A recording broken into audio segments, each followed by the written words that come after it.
الرجيم بسم الله الرحمن الرحيم فإذا قضيتم الصلاة فاذكروا الله قياما وقعودا وعلى جنوبكم فإذا اطمأننتم فأقيموا الصلاة إن الصلاة كانت على المؤمنين كتابا موقوتا صدق اللہ العظیم۔ 102 نمبر آیت تک درس ہو گیا کہ نماز خوف اور صلاۃ قصر کس طرح پڑھیں گے، پورا طریقہ بتا دیا۔ اب رب فرماتا ہے فَإِذَا قَضَيْتُمُ الصَّلَاةَ، تو جب تم نماز ادا کر لو، نماز پوری کر لو، تو فَاذْكُرُوا اللہ، اس کے بعد اللہ کا ذکر کرو۔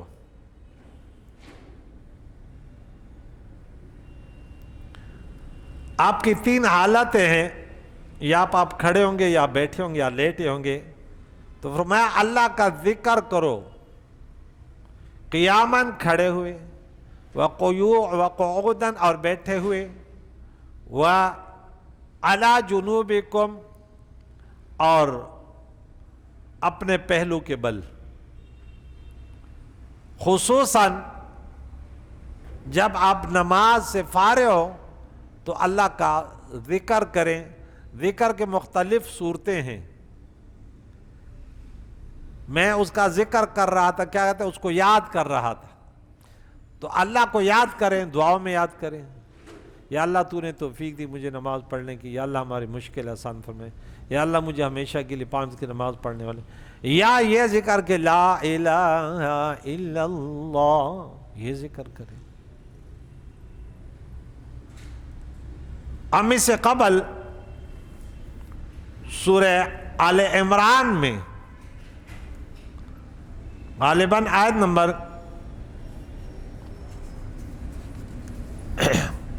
191 میں یہ پڑھ چکے تھے کہ عقل مند وہ لوگ ہیں الذین یذکرون اللہ۔ یہ جو یہاں ہے کہ فاذکروا اللہ، جملہ انشائیہ ہے۔ اللہ فرماتا ہے نماز کے بعد اللہ کو یاد کرو، اللہ کا ذکر کرو، کھڑے ہو کر، بیٹھ کر اور لیٹ کر، یہ حکم ہے۔ وہاں ہم پڑھ چکے تھے، اب جو اس پر عمل کرتے ہیں، یہ اللہ کا حکم آیا کہ نماز کے بعد ذکر کرنا ہے۔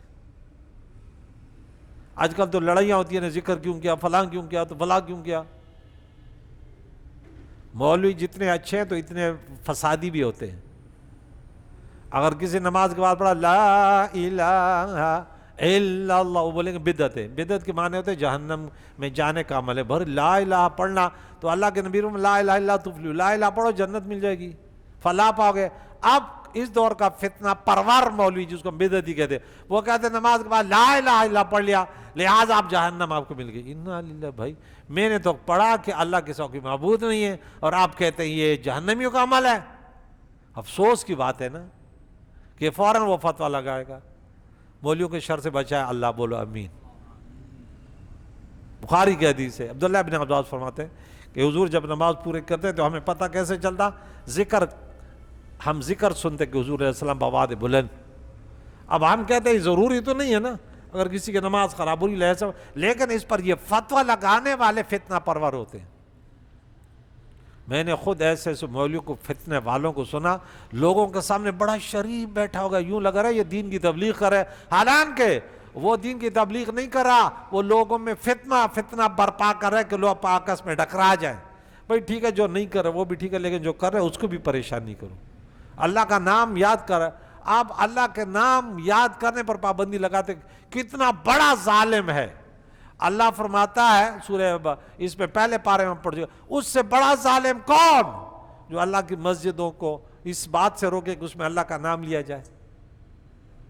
وَمَنْ أَظْلَمُ مِمَّنْ مَنَعَ مَسَاجِدَ اللَّهِ يُذْكَرَ فِيهَا اسْمُهُ وَسَعَىٰ فِي خَرَابِهَا۔ مسجد تو بنی اس لیے اس میں اللہ کا نام لیا جائے. کل کو کوئی آئے گا بولے یہ اذان بھی نہیں ہونی چاہیے، یہ بھی تو اللہ کا نام ہے نا. اس طرح مختلف ہیلے بہانے ہوتے ہیں. تو یہاں فرمایا اللہ کا ذکر کرو. سورہ نام میں پڑھ چکے الذین یذکرون اللہ، وہ لوگ جو اللہ کا ذکر کرتے ہیں، وہ لوگ جو اللہ کا ذکر کرتے ہیں. قیاماً کھڑے ہو کر، یہاں بولا کھڑے ہو کر اللہ کو یاد کرو، یہاں بول جو کھڑے ہو کر اللہ کو یاد کرتے ہو، قعوداً اور بیٹھ کر اللہ کو یاد کرتے ہو، وَعَلَى جُنُوبِهِمْ اور اپنے کروٹوں پر لیٹ کر. اللہ فرماتے میرے بندے وہ ہیں تتجافا جنوب عن المضاجع، کہ ان کے کروٹیں دور ہوتی، رات کو کھڑے ہو کر نماز پڑھتے ہیں. وہ الگ ذکر. نماز یہ بھی ذکر کی قسم ہے، نماز بھی ذکر ہے، لیکن پورا ذکر نہیں ہے. ذکر کا ایک فرد یہ بھی ہے، قرآن پڑھ رہے ہو یہ بھی ذکر ہے. تو ذکر کے بہت سارے اقسام ہیں. دین کے کسی امر جو اللہ کے طرف سے حکم ہے کہ یہ کرو، اس پر عملی جامہ پہنانا اس نیت سے کہ اللہ راضی ہو جائے، یہ اللہ کا ذکر ہے. کسی برائی سے رک جانا کہ یہ برائی ہے بھائی اللہ نے منع کیا، حضور نے منع کیا، اسے یہ بھی ذکر ہے. تو فرمایا وَيَتَفَكَّرُونَ اور وہ سوچتے ہیں. تفکر بھی ذکر ہے. فی خلق السماوات والارض، زمین و آسمانوں کے تخلیق میں. اور کہتے ہیں اے میں ہمارے رب، اور کہتے ہیں اے ہمارے رب تو نے یہ سب کچھ بیکار عبث پیدا نہیں کیا. تیری ذات پاک ہے، ہمیں آگ کے عذاب سے بچا، کیونکہ جس کو تو نے آگ میں داخل کر دیا تو بے شک اس کو تو نے رسوا کر دیا. ظالموں کے لیے کوئی مددگار نہیں ہے. تو یہاں فرمایا اللہ کو یاد کرو، اللہ کو یاد کرو. فَاذْكُرُوا اللَّهَ. ہم سورہ بقرہ میں 239 نمبر آیات میں پڑھ چکے تھے. 239 239.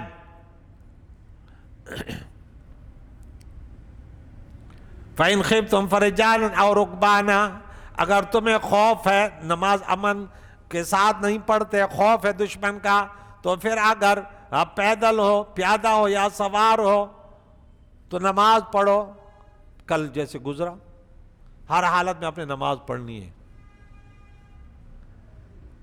فَإِذَا أَمِنْتُمْ فَاذْكُرُوا اللَّهَ، جب امن میں آ جاؤ تو پھر نماز ایسے پڑھو. یہاں بھی ہے فَإِذَا اطْمَأْنَنْتُمْ فَأَقِيمُوا الصَّلَاةَ، اور جب تم امن میں ہو جاؤ تو پھر معمول کے مطابق نماز پڑھو.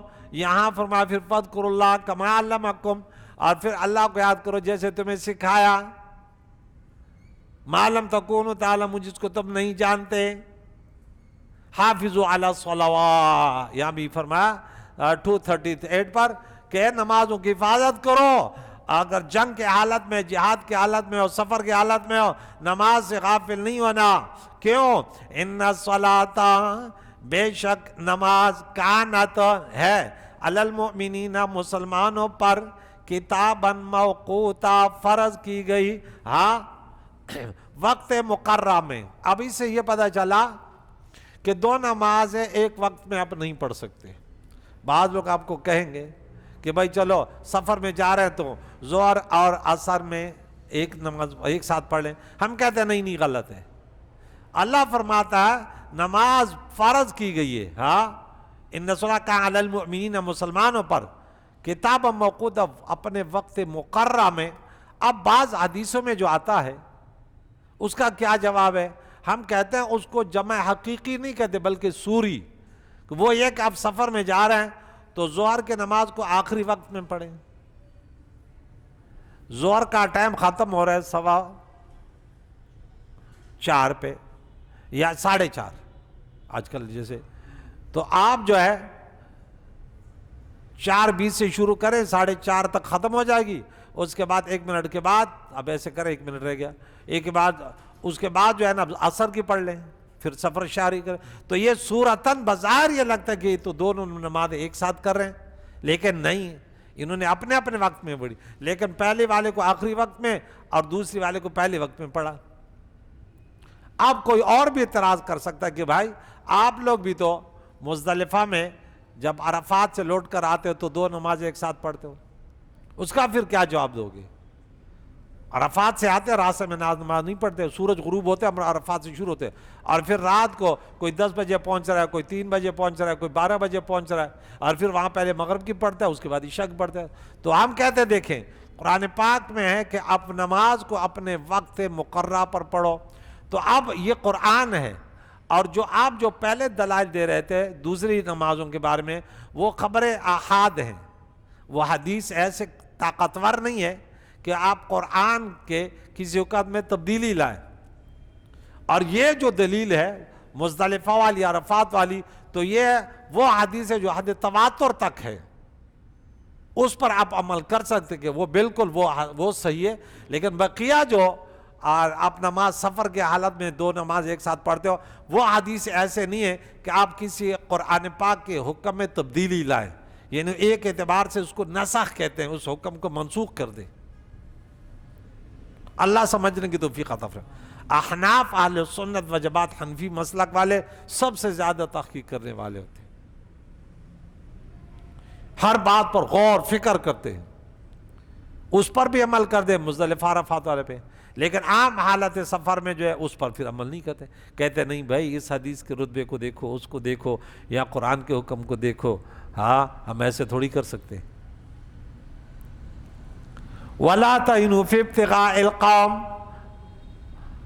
اور اس قوم جو قوم کافر ہے ان کا پیچھا کرنے میں ہمت نہ ہارو، سستی نہ کرو۔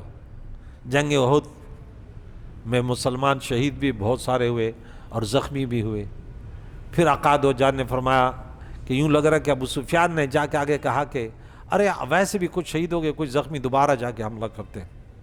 حضور نے فرمایا صحابہ ان کا پیچھا کرو،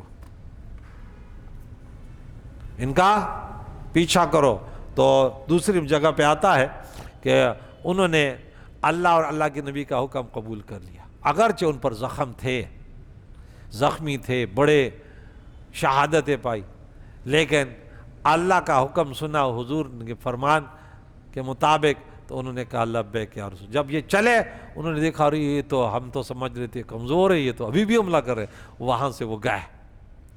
تو کہا ہاں، اور کافروں کا پیچھا کرنے میں اب سستی نہ کرو، ہمت نہ ہارو۔ کیوں؟ ان تکونوا تعلمون، اگر تمہیں تکلیف پہنچی ہے، زخمیں پہنچی ہیں، دوسری جگہ قرح زخم، تو فإنہم یعلمون، تو بے شک انہیں بھی تکلیف پہنچی ہے، کما تعلمون، جیسے تمہیں تکلیف پہنچی ہے، جبکہ تم وترجون من اللہ، اللہ سے امید رکھتے، وہ ما لا یرجون، یہ نہیں رکھتے۔ تم ان زخموں کے بدلے، ان شہادتوں کے صدقے، ان تکلیفوں کو برداشت کرنے کے عوض تم اللہ سے رحمتوں کی امید رکھتے ہو، اللہ کا دیدار ملے گا، اللہ والوں کی ہمنشینی ملے گی، جنت ملے گی، یہ تو نہیں کہ فنا ہو جاؤ گے۔ اور یہ کافر جو ہیں من لا یرجون، یہ کوئی امید نہیں رکھتے، یہ تو کہتے ہیں بس دنیا اور گئی تو گئی۔ جب وہ یہ دنیا کے لیے لڑ رہے ہیں پھر بھی زخموں کے باوجود یہ لڑتے ہیں، تو کہتے ہیں کسی کو ابھارنے کے لیے، غیرت دلانے کے لیے دشمن کی بہادری کو بھی بیان کیا جاتا ہے کہ دیکھ ارے کافر اگر مر سکتا ہے تو مسلمان تو اللہ کے دین کے لیے کیوں؟ اگر کافر مال خرچ کر سکتا ہے تو مسلمان تو کیوں نہیں خرچ کرتا؟ پھر کیونکہ وہ اپنے مال کے ذریعے صرف دنیا کو آباد کرے، اور تم نے اپنے مال کو خرچ کرنے سے اللہ نے فرمایا کہ تمہیں اس کے عوض دنیا بھی ملے گی اور اس کے عوض تمہیں آخرت بھی ملے گی، دنیا دونوں کامیابی تمہیں ملے گی۔